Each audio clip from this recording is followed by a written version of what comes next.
In today's video, we are going to be discussing about how to simplify expressions. But first, let's do a quick recap on the previous chapter, chapter 2.1.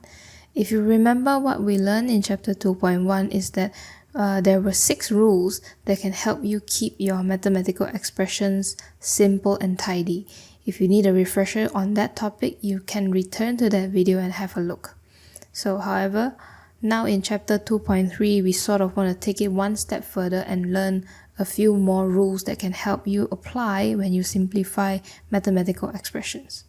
The first rule is, like terms can be added or subtracted to simplify algebraic expressions. So, what does that mean? What are like terms? Like terms are basically terms with the exact same variables. And so then, what are variables? It will make more sense if we look at an example.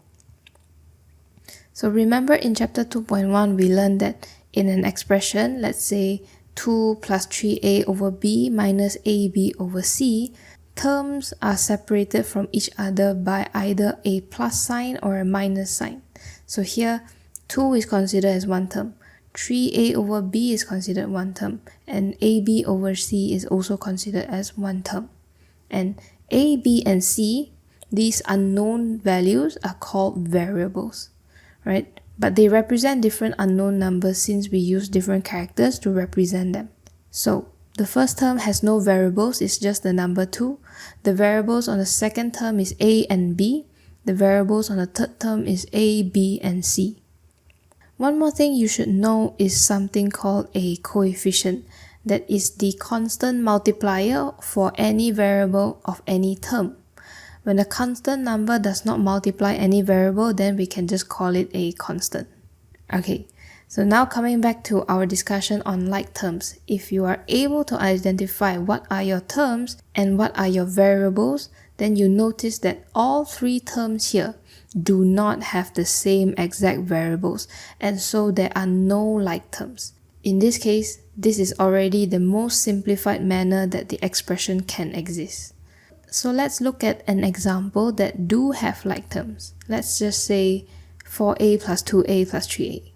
We identify that there are 3 terms here, 4a, 2a, and 3a. Then we identify their variables. The variables for the first term is a, for the second term is also a, for the third term is also a.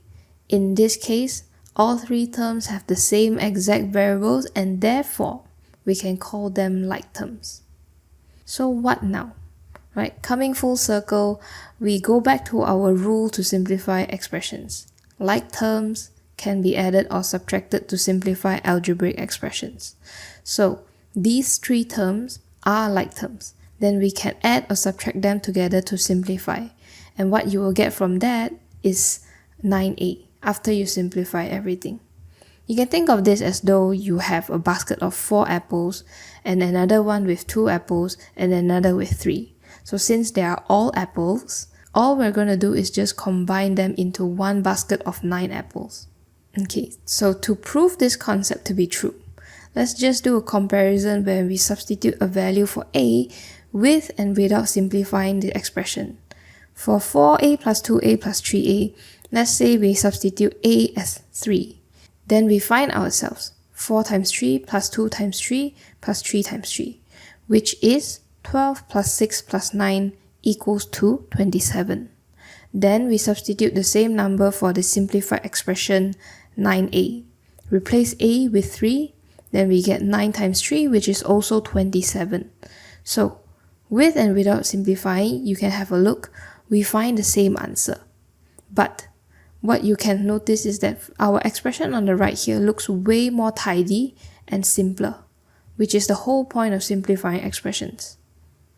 Okay, I think this should be enough for part 1 of simplifying equations. In this video, we covered 2 things. What are like terms, variables, coefficients, and constants. And the second thing is the new simplification rule, which is like terms can be added or subtracted to simplify algebraic expressions. In part 2, we will discuss more rules that also help with simplifying equations, and then only we will try out some exercises to practice. For any questions and concerns, you can check the description box or leave a comment below. and I will see you in the next video. Take care.